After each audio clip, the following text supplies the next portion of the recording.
Today, I want to talk about a few of the things that I've been seeing in my comments a lot, whether it be on TikTok, Instagram, or even here on YouTube.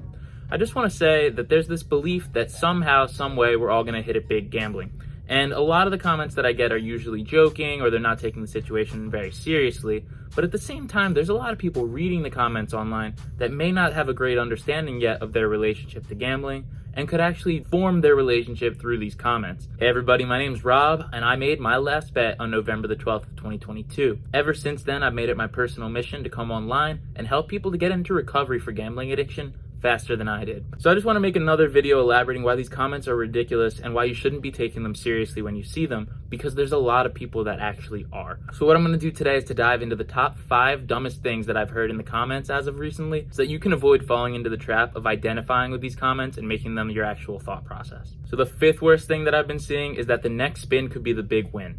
The truth is that the next spin could be the big win because it's gambling and anything can happen. But when it comes to gambling addiction, you need to keep in mind what's going to happen after that big win actually happens. So if we were, by some unlikely measure, to have some large win, what would happen as a gambling addict? Well, I know for certain that if I had a big win when I was gambling, because I've had them before, what I would do is either bet bigger or bet more. So for me, money was just the fuel by which I could continue to gamble. So I'd be very excited about getting a big win, but it wasn't so that I could retire early or give money to my friends and family. It was so that I could go and gamble more. Once I had the big win, I had the opportunity to stay in action for longer. And this is exactly what happens if you're a gambling addict. So the truth is, if you are one spin away from the big win, it doesn't matter because it's not going to be big enough to get you to stop. And you're going to continue to chase and chase and chase for that initial feeling that you might have felt the first or second time that you gambled. And you're eventually going to find yourself in a bad financial situation, even if you had a monstrous win somewhere along the way. The 4th worst thing that I've been hearing is that it's not an addiction unless you're losing.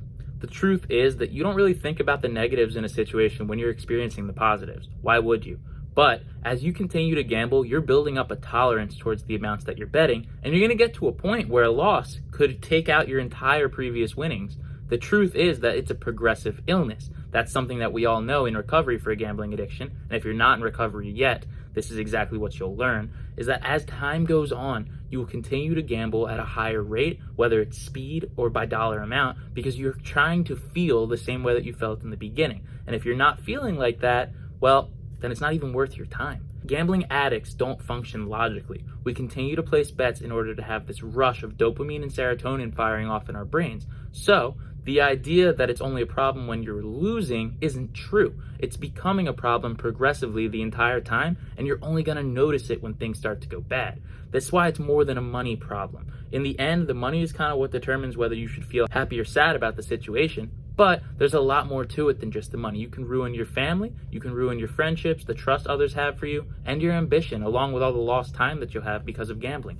All of this is building up a problem the entire time. The 3rd most ridiculous thing that I've been hearing in the comments is that I was a bad gambler and they are for some reason better than me at gambling. I get this one a lot, and it's usually disguised as something like saying skill issue. The truth is that you can't get much better at gambling than you already are right now. No matter how much you know about statistics, about probability, about the function of the game, unless you're counting cards or doing arbitrage gambling, you're not going to be profitable. And both of those things will get you banned from the casinos eventually. So the truth is that if you were doing anything that you were going to profit with in the casino, they would not let you do it. So the idea that you can get better at sports betting by knowing more about sports, by checking on scores, checking out past statistics, is just not true.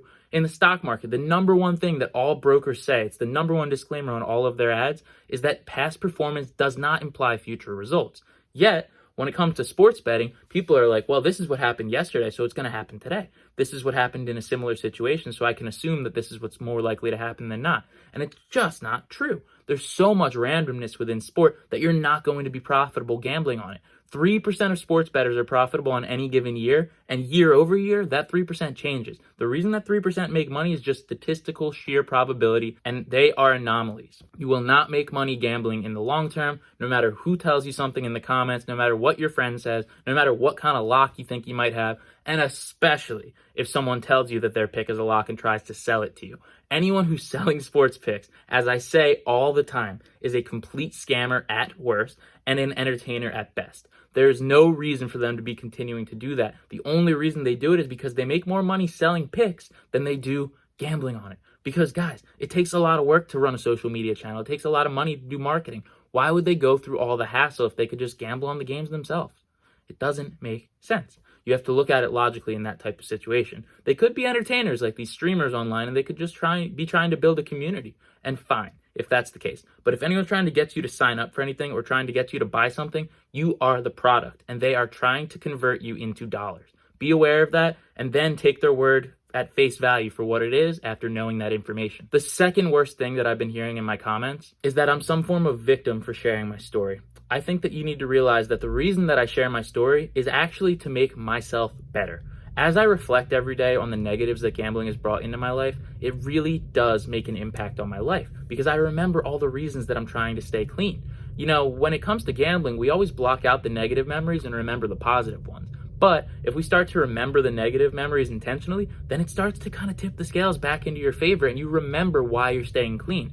If I wasn't thinking about all the times I went into debt, all the emotional issues I ran into, all the pain that gambling brought me, and all the extra hours I had to work, I could easily forget it and end up back in the same exact situation. So when I make this content, it's not to reflect and be sad about it, it's to reflect and learn from it in hopes that you can learn from it too.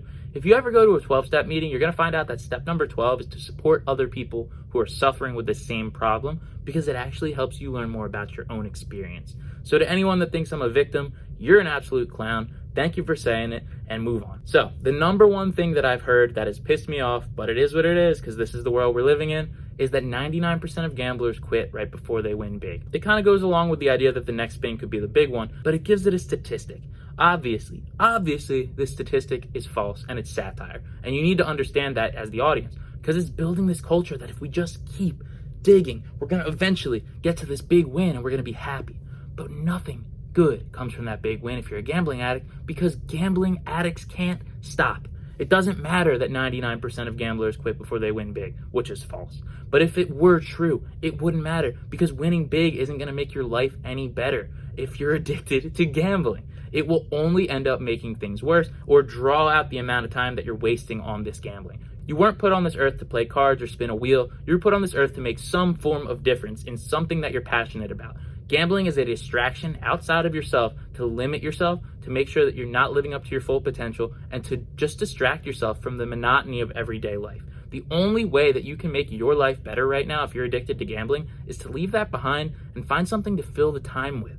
You need to find something that you care about. For me, it's making these videos, and that's why I'm so thankful that each and every one of you is watching. And if it's the very first time that you're watching this channel, please smash that subscribe button to show some support, because I'm trying to spread this message to as many people as I can around the world. And if you've ever struggled with gambling, you can relate to how much damage it can actually cause in your life if you let it go too far. So, do 99% of gamblers quit before they win big?